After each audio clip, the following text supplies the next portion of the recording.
સૌથી વધુ હિન્દુઓ, સુરતના હિન્દુઓ અહીં પીઝા ખાતા ને અહીં ઈંડા ખાય છે. સૌથી વધારે હિન્દુઓ આમલેટ ખાય છે. સૌથી વધારે હિન્દુઓ વ્યભિચારી છે. સૌથી આ બધા ફાર્મની અંદર પાર્ટીઓ નબળી થાય. મને નામ આવડે બાપુ, હું બોલી શકું એટલી તાકાત છે મારામાં. એ વ્યક્તિના નામ એ મને કાંઈ કરી શકે એમ નથી. મારી પાસે મસલ પાવર છે, માઇન્ડ પાવર છે. એ હિજડાઓની ફોજે રાષ્ટ્રને ખતરામાં મૂકી દીધું. સંપત્તિ કાંઈ ન થાય બાપુ, કોઈ મારીને લઈ જાય. અને પૈસા હાટું જીવાય? આ જીવન આજીવિકા માટે છે કે આજીવન માટે છે? આજીવિકા માટે પૈસા કમાવા માટે જીવવાનું? કૂતરા ક્યાં કાંઈ મહેનત કરે છે? 12-15 વર્ષ દસ્તાવેજ વગરના મકાનમાં રહે છે અને જલસા કરીને મરી જાય છે. આપણે એમાં જ હોય તો પછી એમાં જોઈન્ટ થઈ જાવ. આમાં હું કામગીરી કરો?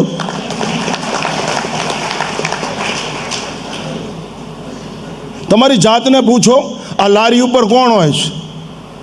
એ શેનું કેવું બન્યું? આહાર શુદ્ધો, સત્વ શુદ્ધિ, સત્વ શુદ્ધો, ધ્રુવા સ્મૃતિ. આહાર શુદ્ધ. અમે બાપુ એની સામું જોતા નથી. મારા સેવકો અડી ન શકે બાપુ, હાથ પગ ભાંગી નાખું. એટલી તૈયારી હોવી જોઈએ. સાધુ કાંઈ મોક્ષ ન આપી દે, માર્ગ બતાવે. ચાલુ તમારે પડે. અમને ક્યારેય કુપથગામી ભાળો ભડાકો કરીને મારી ન નાખો, તમને તમારા બાપના આમ છે. અમે રાષ્ટ્ર માટે સમર્પિત છીએ. અમારું જીવન વૈદિક સંસ્કૃતિ માટે સમર્પિત છે. અને રાત અને દિવસ રોજ 400 કિલોમીટરનો પ્રવાસ કરું છું. હું જ્યાં મહંત છું ત્યાં પેટીમાં 10 લાખ રૂપિયાનું ચિલર આવે છે. અત્યારે દિલ્હી સુધી કોઈ બોલે એવું નથી. અમે પૈસા ભેગા કરવા નહીં, અમે માનવ જાતનું, પ્રાણી માત્રનું ભલું કરવા માટે સાધુ થયા છે. પૈસા ભેગા કરવા માટે. પૈસા તો મારીને લઈ આવાય. જીવન પૈસા માટે નહીં, જીવન પ્રેમ માટે છે. પ્રેમ. Love is always one way. અપેક્ષા રહિત નિર્વ્યાજ પ્રેમ છે. તમને પ્રેમ તો કેસ કેમ થાય છૂટાછેડાના? અને હવે નવી ફેશન નીકળી, ભાઈબંધીમાં લગ્ન. એનું ઇંગ્લિશમાં કાંઈક છે, મને કાંઈ આવડતું. ભાઈબંધીના. અરે મરી જાવ, એની માને પહેલાં ઝેર ખાઈને મરી જવું જોઈએ. આવી પેદા શું કામ કરો? દેશની જ માં દઈ નાખે એવા ને. આ અભદ્ર વિધાનું સંન્યાસી હોવા છતાં બોલું છું. અમને અંદર દાજે છે. તમે સૌરાષ્ટ્રવાસીઓ સુરતમાં રહ્યો છો, આની મુહૂર્ત બગાડી નાખી. આ સંતોની ભૂમિ છે. આ સૂર્યપુત્રી તાપ્તીનો કિનારો છે. તમને આ માટે પૈસા આપ્યા છે બ્રહ્માણી અને ઉમૈયામાએ? તમારી પાસે તાકાત નથી. તમારો ગ્રસ્તાશ્રમ છે કે હોટલ છે? તમારા ઘરની અંદર પ્રકાશ કેમ નથી? આ વીજળીનો પ્રકાશ નહીં, આચરણનો પ્રકાશ. દિવ્યતા, ભવ્યતા એની મેળે ઢસડાઈને આવશે બાપુ. અમે કાંઈ મહેનત નથી કરતા, ટોયસ્ટી જીવી છે. હું મોટામાં મોટી શૈક્ષણિક સંસ્થા ચલાવું છું બાપુ. અંદર અવાજ ન થઈ શકે, કોઈ અસામાજિક તત્વ કરી શકે નહીં. મારા આશ્રમનો ડેલો ખુલ્લો હોય ને, ન્યુસન્સ ડેલા સામું જોઈ શકે નહીં. એને ખબર જ હોય કે ઘરે આવીને મારશે. છે એવી છાપ, છે એવી ધાક તમારી પ્રજા ઉપર. તમારી પ્રજા તમને ગળચી દબીને મારી નાખે.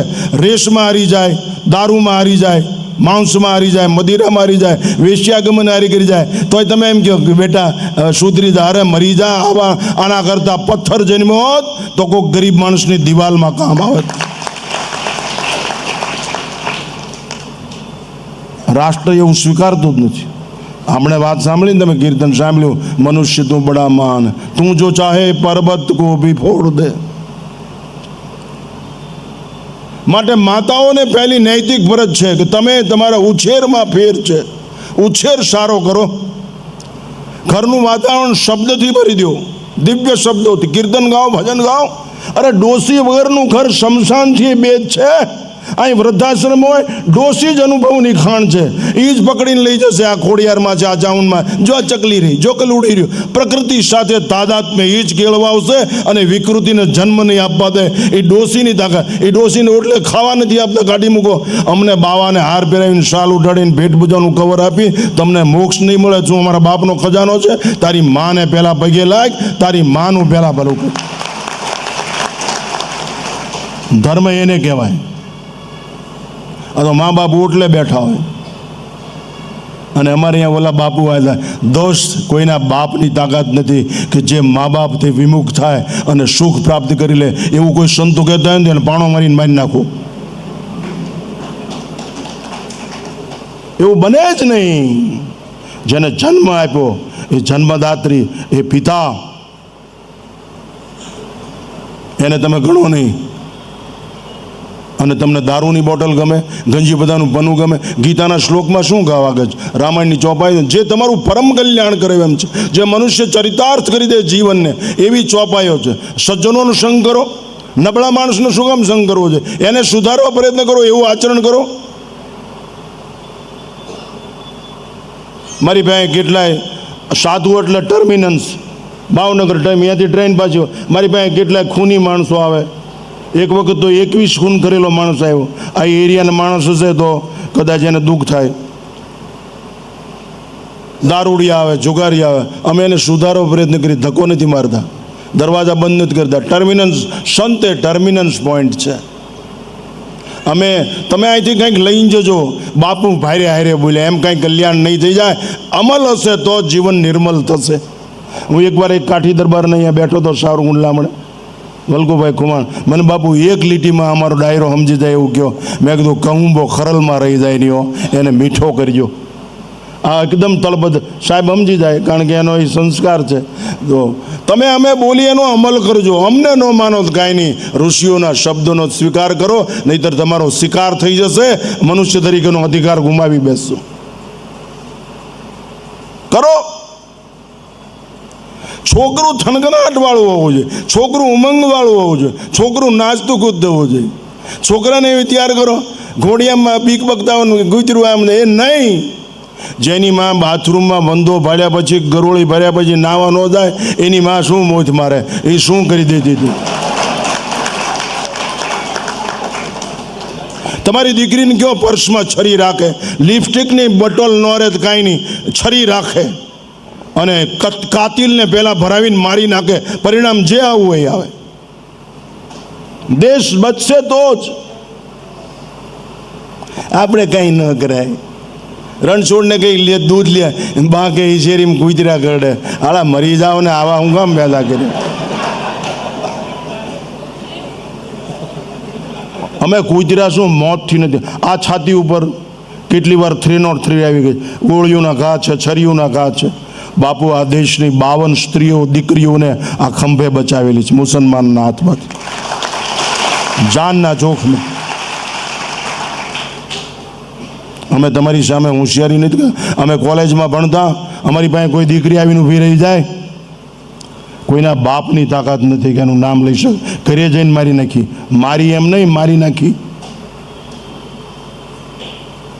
અમને જેલ આ ભૂમિની અને આ મહેલ આ ભૂમિના અમારા માટે સમાન છે. જો રાષ્ટ્ર બચતું હોય તો ફાંસીનો મંચ મજૂર છે, મોક્ષ ન મળે તો કાંઈ નહીં, અમને ભલે ફાંસી મળે. અમે આ રાષ્ટ્રની વિચારધારા ઉપર ફિદા છીએ, ફના છીએ. અમારું ગાંડ પણ જ આ રાષ્ટ્રની વિચારધારા ઉપર ફના જ ફિદા છે.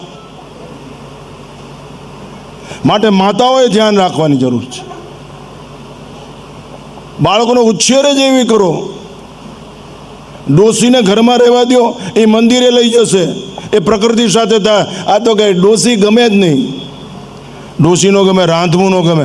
અત્યારની બાઈઓને લાપસી રોટલા આવડતા નહીં, શું આવડે? પીઝા ને બર્ગર ખાઈને ગરડીઓ થઈ ગઈ, એ શું ગમે કરે? પાણીપુરી ખાઈને મરી ગઈ, શું કરે? આ જે દેશની સ્ત્રી આરિશા સામે અડધો કલાક ગુમાવે, એ દેશનું સૌંદર્ય શું ધિક્કારને પાત્ર છે.